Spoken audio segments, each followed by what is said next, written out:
Kane Chronicles, The Red Pyramid, Chapter 1, A Death at the Needle. We only have a few hours, so listen carefully. If you're hearing this story, you're already in danger. Sadie and I might be your only chance. Go to the school, find the locker. I won't tell you which school or which locker because if you're the right person, you'll find it. The combination is 13, 32, 33.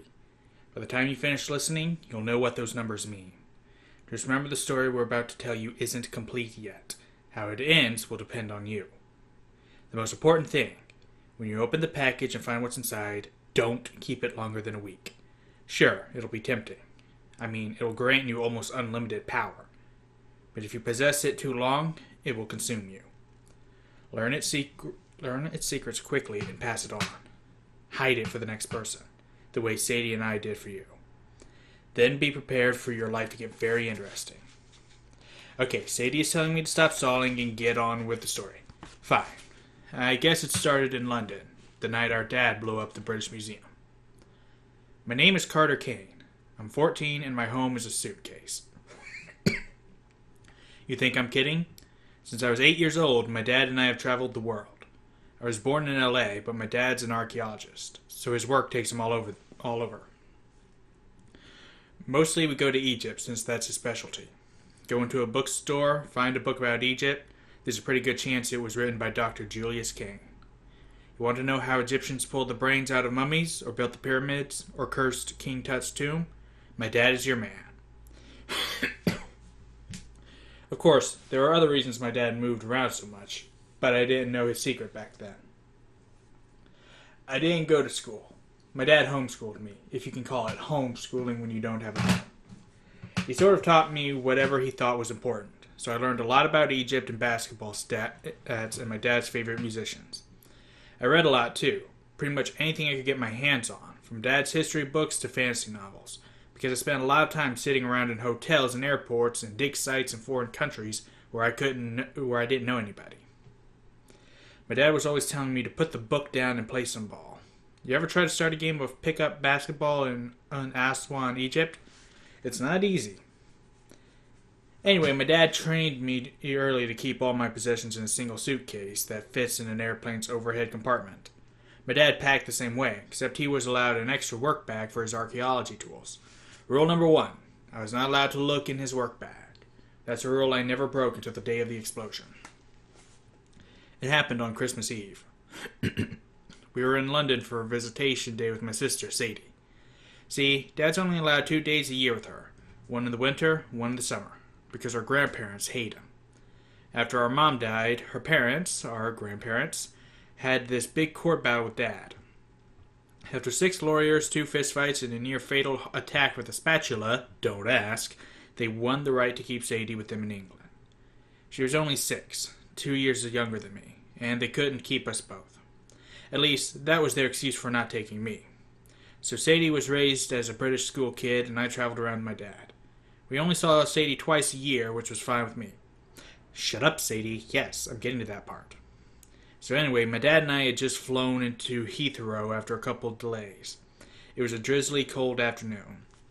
The whole taxi ride into the city, my dad seemed kind of nervous. Now, my dad is a big guy. You wouldn't think anything could make him nervous.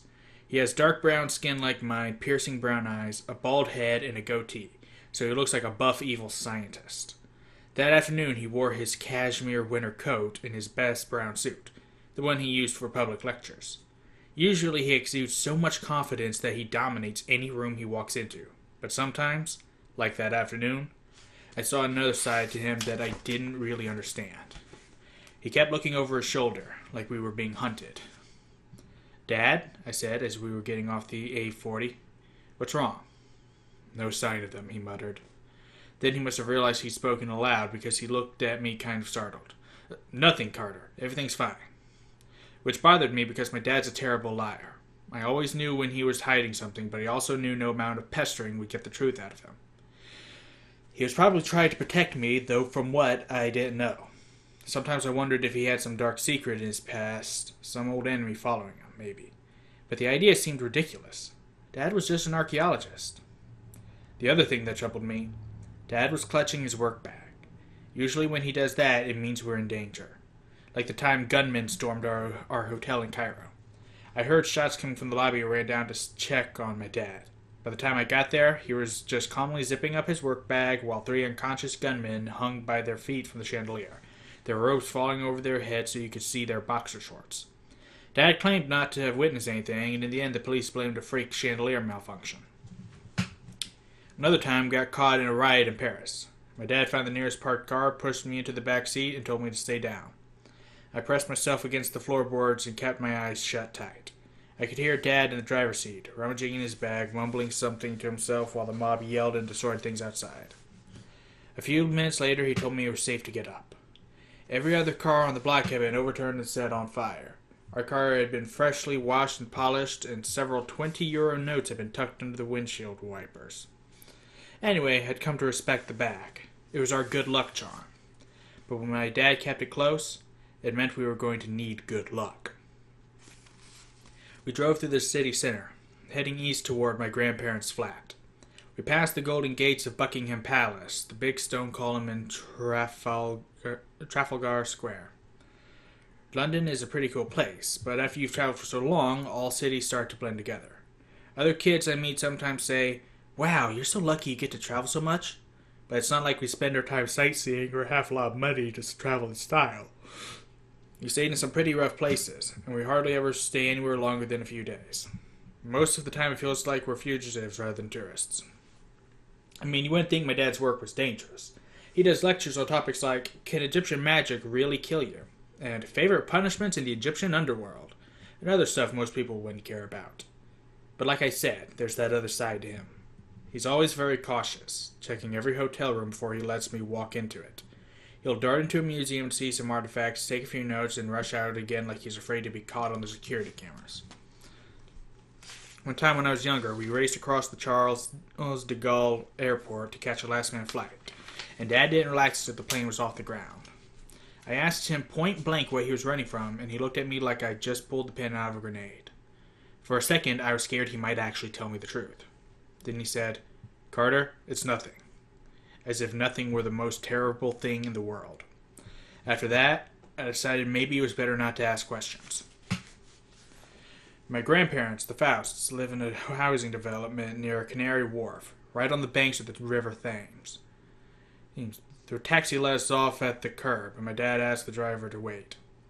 We were halfway up the walk when Dad froze. He turned and looked behind us. "What?" I asked. Then I saw the man in the trench coat.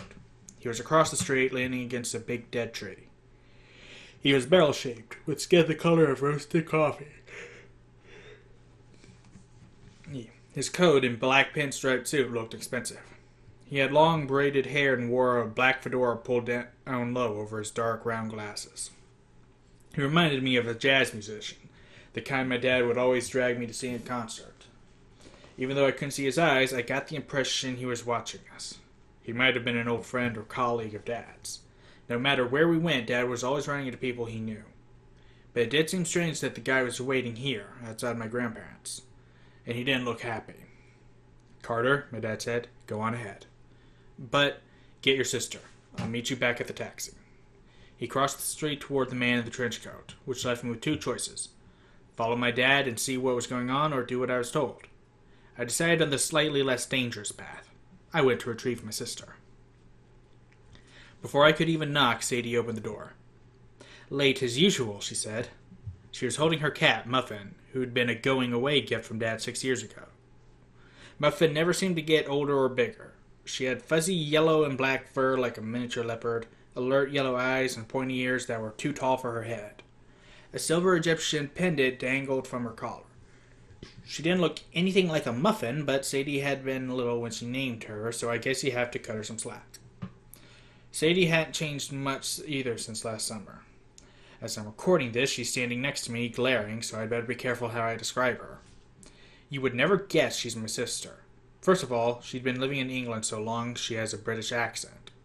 Second, she takes after our mom, who was white, so Sadie's skin is much lighter than mine. She has straight caramel-colored hair, not exactly blonde, but not brown, which she usually dyes with streaks of bright colors. That day it had red streaks down the left side. Her eyes were blue. I'm serious. Blue eyes, just like our mom's. She's only 12, but she's exactly as tall as me, which is really annoying. She was chewing gum, as usual, dressed for her day out with Dad in battered jeans, a leather jacket, and combat boots, like she was going to a concert and was hoping to stomp on some people. She had headphones dangling around her neck in case we bored her. Okay, she didn't hit me, so I guess I did an okay job of describing her. Her plane was late, I told her. She popped a bubble, rubbed Muffin's head, and tossed the cat inside. Gran, going out. From somewhere in the house, Grandma Faust said something I couldn't make out. Probably, don't let them in. Sadie closed the door and regarded me as if I were a dead mouse her cat just dragged in. So, here you are again. Yup. Come on then, she sighed. Let's get on with it. That's the way she was. No, hi, how have you been the last 6 months? So glad to see you, or anything. But that was okay with me. We only see each other twice a year. It's like you're distant cousins rather than siblings. We had absolutely nothing in common except our parents. We trudged down the steps. I was thinking how she smelled like a combination of old people's house and bubble gum when she stopped so abruptly I ran into her. Who's that? She asked. I'd almost forgotten about the dude in the trench coat. He and my dad were standing across the street next to the big tree, having what looked like a serious argument. Dad's back was turned so I couldn't see his face, but he gestured with his hands like he does when he's agitated. The other guy scowled and shook his head. Dunno, I said. He was there when I pulled up. He looks familiar. Sadie frowned like she was trying to remember. Come on. Dad wants us to wait in the cab, I said, even though I knew it was no use. Sadie was already on the move. Instead of going straight across the street, she dashed up the sidewalk for half a block, ducking behind cars, then crossed to the opposite side and crouched under a low stone wall. She started sneaking toward our dad. I didn't have much choice but to follow her example, even though it made me feel kind of stupid. 6 years in England, I muttered, and she thinks she's James Bond. Sadie swatted me without looking back and kept creeping forward. A couple more steps and we were right behind the big dead tree. I could hear my dad on the other side saying, Have to, Amos. You know it's the right thing. No, said the other man, who must have been Amos. His voice was deep and even, very insistent. His accent was American. If I don't stop you, Julius, they will. The per-onk is shadowing you. Sadie turned to me and mouthed the words, Per what? I shook my head, just as mystified. Let's get out of here, I whispered, because I figured we'd be spotted any minute and get in serious trouble. Sadie, of course, ignored me. They don't know my plan, my father was saying. By the time they figure it out... And the children, Amos asked, as the hair stood up on the back of my neck. What about them? I've made arrangements to protect them, my dad said. Besides, if I don't do this, we're all in danger. Now back off. I can't, Julius. Then it's a duel you want? Dad's tone turned deadly serious. You never could beat me, Amos. I hadn't seen my dad get violent since the great spatula incident, and I wasn't anxious to see a repeat of that. But the two men seemed to be edging toward a fight. Before I could react, Sadie popped up and shouted, Dad! He looked surprised like when she tackle-hugged him, but not nearly as surprised as the other guy, Amos. He backed up so quickly he tripped over his own trench coat. He'd taken off his glasses. I couldn't help thinking that Sadie was right. He did look familiar, like a very distant memory. I must be going, he said. He straightened his fedora and lumbered down the road. Our dad watched him go. He kept one arm protectively around Sadie and one hand inside the work bag slung over his shoulder. Finally, when Amos disappeared around the corner, Dad relaxed. He took his hand out of the bag and smiled at Sadie. Hello, sweetheart. She pushed away from him and crossed her arms. Oh, now it's sweetheart, is it? You're late. Visitation day's nearly over. And what was that about? Who's Amos and what's the per-onk? Dad stiffened. He glanced at me like he was wondering how much we'd overheard. It's nothing, he said, trying to sound upbeat. I have a wonderful evening planned. Who'd like a private tour of the British Museum? Sadie slumped in the back of the taxi between Dad and me. I can't believe it, she grumbled. One evening together and you want to do research. Dad tried for a smile. Sweetheart, it'll be fun. The curator of the Egyptian collection personally invited Right, big surprise. Sadie blew her strand of red streaked hair out of her face. Christmas Eve, and we're going to see some moldy old relics from Egypt. Do you ever think about anything else? Dad didn't get mad. He never gets mad at Sadie. He just stared out the window at the darkening sky and the rain. Yes, he said quietly, I do. Whenever Dad got quiet like that and stared off into nowhere, I knew he was thinking about our mom. The last few months it had been happening a lot. I'd walk into our hotel room and find him with his cell phone in his hands, Mom's picture smiling up at him from the screen, her hair tucked under her headscarf, her blue eyes startlingly bright against the desert backdrop. Or we'd be at some dig site. I'd see Dak staring at the horizon, and I'd know he was remembering how he'd met her. Two young scientists in the Valley of the Kings, on a dig to discover a lost tomb. Dad was an Egyptologist. Mom was an anthropologist looking for ancient DNA. He told me the story 1,000 times. Our taxi snaked its way along the banks of the Thames. Just past Waterloo Bridge, my dad tensed. Driver, he said, stop here a moment. The cabbie pulled over on the Victoria embankment. What is it, Dad? I asked. He got out of the cab like he hadn't heard me. When Sadie and I joined him on the sidewalk, he was staring up at Cleopatra's Needle. In case you've never seen it, the needle is an obelisk, not a needle, and it doesn't have anything to do with Cleopatra. I guess the British just thought the name sounded cool when they brought it to London. It's about 70 feet tall, which would have been really impressive back in ancient Egypt, but on the Thames, with all the tall buildings around, it looked small and sad. You could drive right by it and not even realize you just passed something that was 1,000 years older than the city of London. God, Sadie walked around in a frustrated circle. Do we have to stop for every monument? My dad stared at the top of the obelisk. I had to see it again, he murmured, where it happened. A freezing wind blew off the river.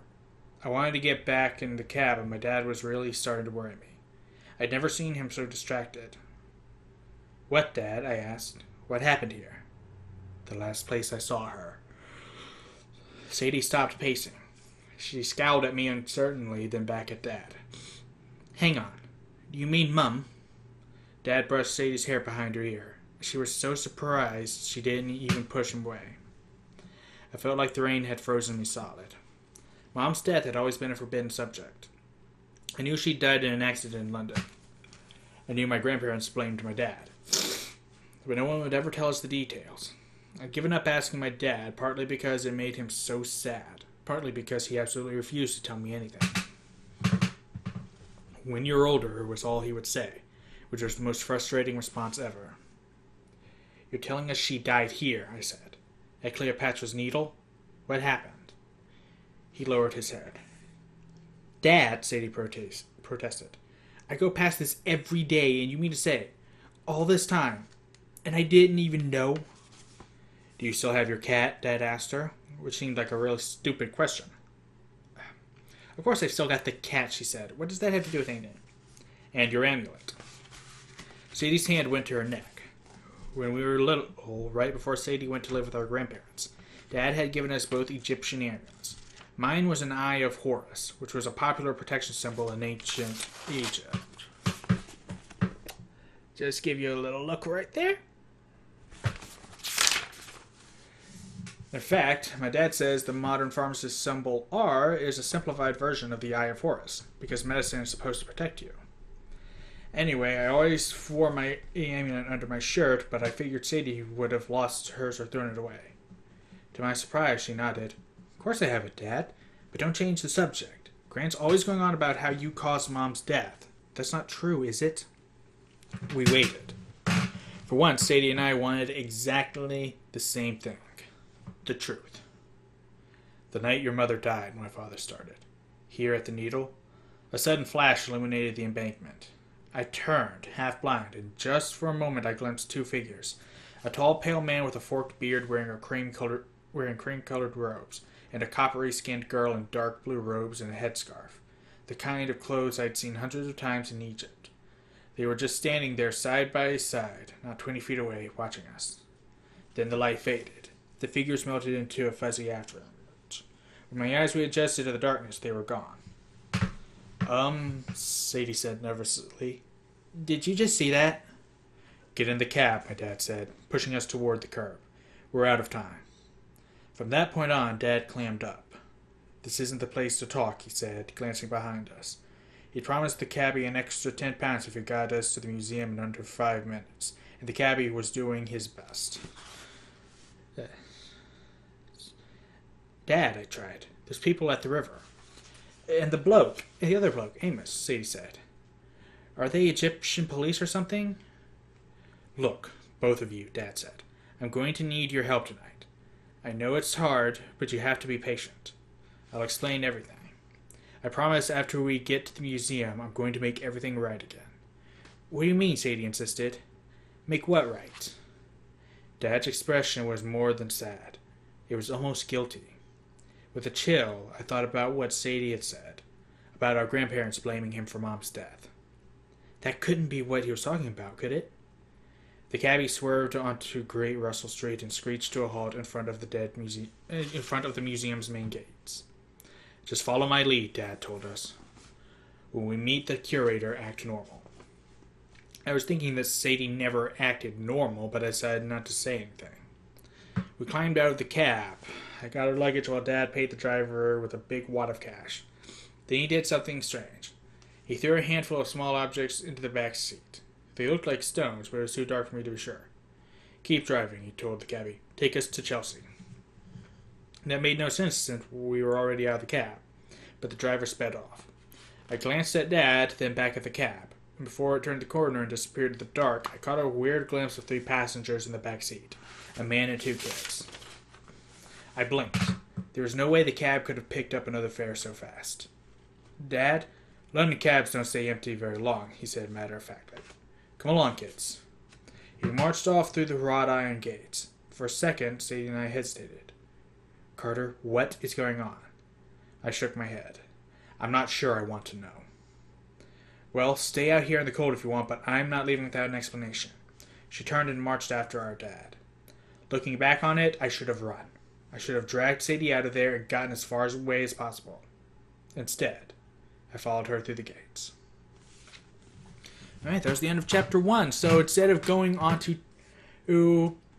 Sea of Monsters with Percy Jackson, I decided, after all, to just go ahead and get started on the Kane Chronicles. When I first picked up this series, it was hard for me to get into it because Egyptian mythology isn't necessarily my thing, but I decided to get back into it when I realized that everything was that not only were each story's worlds the same world, but everything is leading up to a crossover. Like, you cannot tell me that it is.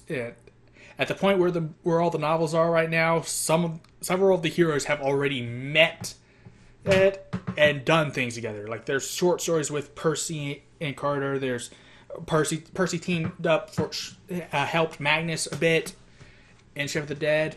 Like, it's all over the place. So I got back into it, and this Kane Chronicles is actually a really good series. So expect more from that. Once I get done with that, then I'll move back to Percy Jackson. So for now, thank you guys so much for watching, and as always, I will see you in the next episode. Later.